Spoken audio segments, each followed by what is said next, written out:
이제 더 이상 숨길 수가 없어요. 속일 수가 없습니다. 아니 집사님 얼굴에 왜 혼내기가 표가 났구만. 아니야 나 쪽박 없는데. 아니 이게 뭐라니. 계시록 16장 가지고 와봐. 딱 보니까 이것 봐 이거 표 받은 사람 악하고 독한 혼내가 났대잖아. 아니 뭐 안에 이게 마지막 3차 연단인가 봐. 연단 무슨 연단.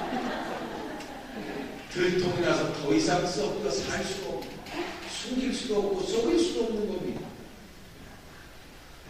그래서 표를 받았으면서도 안 받은 척하고 적그리스도의 앞잡이가 되어가지고 정탐꾼에 대해서 그리스도인들을 고발하는 사람들도 있을지도 모르는 겁니다. 이제 그런 사람들의 정체가 정날라하게 이제 다 나타나는 거예요. 그렇기 때문에 더 이상 숨길 수도 없고 속일 수도 없는 사건. 그 사건이 어떤 사건이요? 잘하십니다. 할렐루야. 헌대의 사건이다. 다시 한번 복습합니다. 헌대의 사건이란 무엇인가? 글쎄 악하고 독한 헌대 사건은 무슨 사건인가? 그리스도인과 비그리스도인이 철저하게 그렇죠. 분별되어지는 사건이 악하고 독한 헌대의 사건이다. 머릿속에 입력해 두시기 바랍니다. 이제 다 폐회가 끝나고 돌아가실 때 제가 한 번씩 물어볼 거예요. 여쭤볼 거예요. 그래서 모른다 그러면 안 돼요. 철학으로 하시고. 네. 그러면 이 대접재앙이 시작하기 전에 어떤 배경으로 어떤 상황으로서 이 대접재앙이 시작되어지는가? 배경을 안다는 것은 대단히 중요합니다. 왜냐하면 배경을 알아야 이 사건을 쉽게 이해할 수 있기 때문에 그렇습니다. 여기 보면 첫째에서 넷째 나팔재앙으로 자연 3분의 1이 해를 받죠. 황폐해집니다. 온 세상에 흉년이 든단 말이죠. 기근이 오게 돼 있어요. 왜 이렇게 되어지는가? 이거는 넷째 나팔까지 자연재앙 3분의 1을 통해서 하나님은 대환란의 무대를 마련하시는 거예요. 무대를 만들어 놔야 된단 말이죠. 대환란 같은 환경이 있어야 되는 거 아닙니까? 거칠고 사는 환경을 마련하시는 겁니다. 연단받을 수 있는 무대를 조성하시는 겁니다. 그것이 바로 넷째 나팔까지의 사건입니다. 그러면 흉년과 기근으로 인해서 사람들이 이제 먹고 살기가 어려워지겠죠. 3분의 1이 식량이 줄어드니까 지금도 여러분 아프리카 같은 나라는 먹고 사는데 너무 기근으로 인해가지고 굶어 죽어가는 사람들이 엄청 많단 말이죠. 그런데 우리는 무슨 걱정이에요? 음식 남길까봐 걱정이에요, 이게 지금. 그러니까 이거 우리가 지금 어떤 시대에 살고 있냐를 잘 기억하시면서 우리가 흉년으로 인해서 저 아프리카 쪽은 못 보고 굶어 죽어가는 그 사람들을 위해서도 식사 한 끼를 할 때에도 그들을 위해서 우리는 기도할 수 있어야 된다고 말씀하십니다. 믿어지십니까? 믿어지십니까? 그렇죠. 그런 마음의 자세로 우리는 식사 한 끼도 할 수 있어야 됩니다. 근데 문제는 이렇게 먹고 살기가 대단히 어렵게 되어지면 민심이 흉흉해지는 겁니다. 그래서 살기 위해서 범죄가 늘어나게 되어지겠죠. 악으로 이어갑니다. 이런 환경 속에서 다섯째 나팔, 첫째 황충재앙이 시작되어집니다. 그러면 지옥의 악령들이 다 나오죠.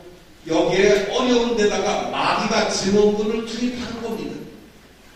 악령들이 성도님들이고 불신자들이고 이제 배후에서 몸에 붙어서 괴롭히기 시작하는 겁니다. 지금은 조금만 다쳐서 약만 바르면 되는데 빨간 약 좀 바르면 되는 거를 이때는 악령들에 의해서 썩어 절단하도록 만들어가는 사건들도 일어나게 되어집니다. 언쟁으로 끝날 무태를 악령들이 악심을 품게 하고 살인까지 가게 하는 일들이 비일비재하게 늘어나는 것이요 다섯째 나팔재앙 이때란 말이지.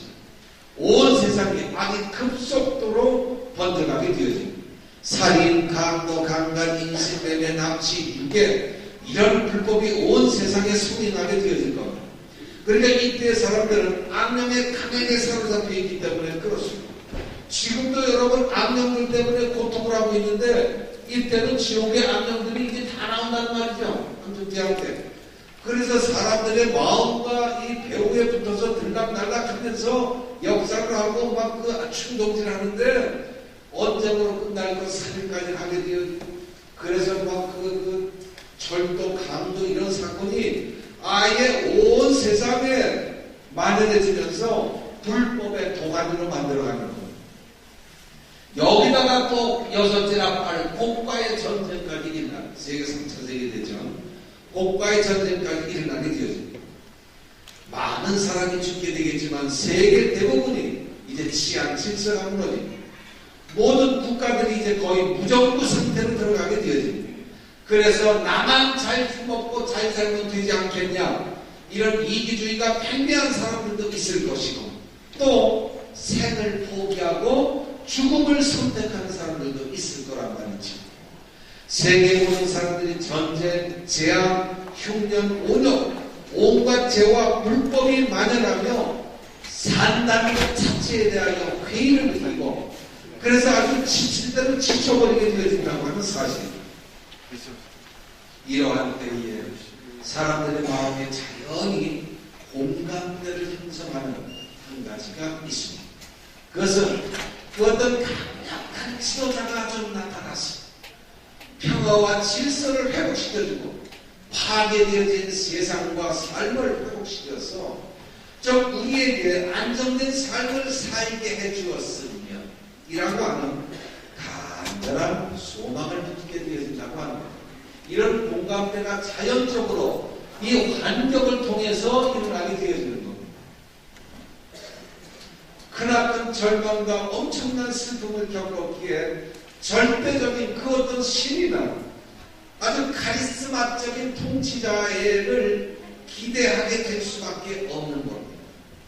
이러한 상황이 전쟁에서 승리한 제세 로마 제국의 통치자가 등장하기에 딱 알맞는 조건이 되어지는 것이죠. 질 수밖에 없는 전쟁을 한순간 역전시켜서 승리한 저 사람은 누구인가? 역전의 드라마와 같은 한편의 그 승리의 전쟁을 저렇게 연출한 저 사람은 과연 누구인가? 이 사람을 그리고 그 모든 사람들이 주목이 눈가기가 그 적그리스도에 쏠리게끔 이끌어 가신다고 하는 사실입니다. 누가 이 사람과 비교할 수 있겠는가? 도대체 이 사람이 누구라는 말인가? 온 세상 사람들의 눈에 재생 로마 제국 통치자에게 쏠릴 수밖에 없는 상황으로 몰아간다는 겁니다. 에스겔서 38장 여러분 우리가 이해하셨지만 7무대로 승리했어요. 자기가 잘한 게 아니란 말이죠.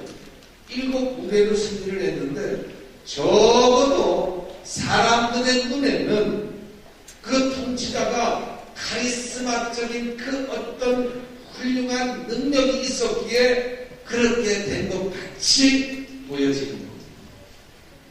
이렇게 적그리스도가 나타나면 세상 사람들이 추종할 수밖에 없도록 하나님은 배경과 상황을 연출하신다고 하는 사실입니다. 그래서 계시록 13장 3절을 보면 그의 머리 하나가 상하여 죽게 된 것 같더니 그 죽게 되었던 상처가 나오는데 온 땅이 이상히 여겨 짐승을 따르고 그렇게 기록하고 있죠. 바로 이 내용이 질 수밖에 없는 전쟁을 한순간 역전의 드라마를 연출한 저 사람, 그 카리스마적인 저분이 도대체 누구인가?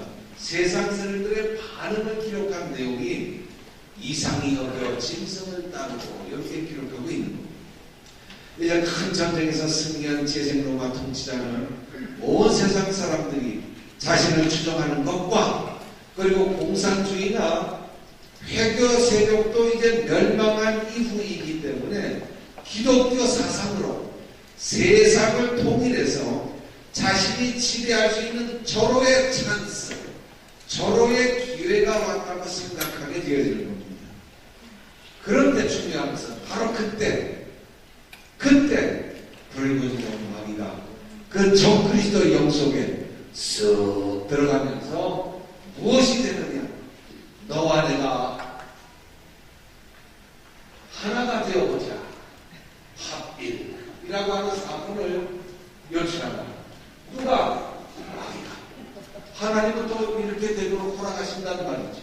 자신의 뜻을 이루기 위하여 이렇게 허락하십니다.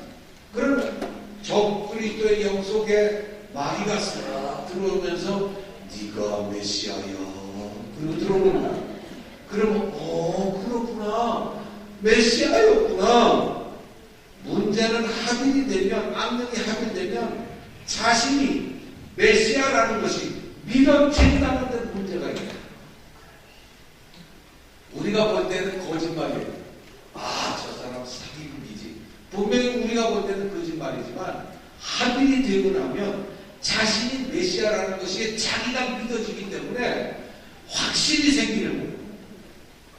아니 내가 메시아인데 왜 이 사람들이 나를 안 믿지? 오히려 안 믿는 사람들을 답답하게 생각합니다. 이런 사람들이 누군가? 우리가 마태복음 13장에 연구했듯이 가라지, 불법을 행하는 자, 문성명씨, 조이성 교주, 그리고 누굽니까? JMS라고 하는 정명석 교주, 이런 분들이 가라지가 됩니다. 합일이 된 가라지가 되어지면 자기가 메시아라는 것이 철벽같이 믿어지는 걸 어떻게 해요? 그게 달라지는 겁니다. 온 세상 사람들이 자신을 주목하고 있을 때 이런 일이 일어나고 마귀가 합일되면 그 순간 적그리스도가 되어집니다. 그는 자신이 메시아임을 이제 나타내면서 예상되기는 미국과 캐나다의 한 연합국에서 한 통치자가 나올 겁니다. 예상되기를 그렇다는 겁니다. 미국과 캐나다의 한 연합국의 한 통치자, 이 통치자가 두뿔 짐승이 되어질 것이다. 예상이 되어집니다. 그 두뿔 짐승을 초대합니다. 그리고 비밀의 약속을 할 겁니다. 나를 도와주면 세상을 통치할 권력을 당신에게 주겠다. 여기에 두뿔 짐승도 호응하게 되는 겁니다. 왜? 정욕을 부추겨주고 정과 욕망을 만족시켜주는 겁니다. 이생의 자랑, 세상에 대한 명예, 통치권을 주겠다. 그러니까 거기에 따르는 부와 명예 이런 걸 주겠다는 겁니다. 정과 욕망을 만족시켜주는 겁니다. 그래서 적극 협조하게 되어질 겁니다. 적그리스도와 두뿔 짐승은 이제 세계에 이름 있는 목회자, 신학자 또는 정치와 경제에 영향력을 끼칠 수 있는 사람들을 초청하게 될 겁니다. 몇 명을 초청하는지 모릅니다. 몇 천 명, 몇만 명을 초청하는지 모릅니다. 그렇다고 이름 없는 저와 여러분을 초청할 일은 없습니다. 이름 꽤나 있다고 하는 사람들, 그래서 이름 속자만 내면 누구라고 하는 것을 알만한 사람들, 영향력을 끼칠 수 있는 사람들을 초빙할 거란 말이죠. 그러니까 몇 사람이 될는지는 몰라도 아마 어느 도시에 모일 겁니다. 초청장이 날아가는 겁니다. 그래서 그분들이 모여진 자리에서 적그리스도는 이들에게 여러분 그동안 참 수고하셨습니다. 그동안에 수고하셨는데 이제 우리가 여기를 갈 길입니다. 아마겟돈 전쟁이 끝났습니다. 아니 지금 고가의 전쟁 3차 세계대전 끝내놓고 아마겟돈 전쟁이 끝났다니까. 이제는 제가 지상 재림을 했는데 천년 왕국으로 들어갈 거라는 거예요. 그러니까 고가의 전쟁을 아마겟돈 전쟁이라고 쏘면서 자신이 재림 메시아라고 선포하게 되었을 거라는 거죠. 여기에 두뿔 짐승이 적극 호응할 겁니다. 사실은 제가 30 때에도 나사렛에 와 있었어요. 그런데도 사람들이 저를 알아보지 못했듯이 세상에 와 있었는데도 재림한 것을 알아보지를 못하더군요. 꼭 한 사람만 알아봤는데 그것이 바로 이 두뿔. 이분만이 나를 알아보더군요. 이렇게 해서 두뿔을 올려주고, 두뿔은 또 이분이 메시아라고 또 죽여주는 거예요. 그러니까 서로 죽여주고 서로 두뿔이다, 서로 메시아들끼리 서로 두뿔이라고 하면 안 되죠. 이분이 세대 마지막 때 세대 요한이라고 막 죽여지는 이분이 제일 메시아라고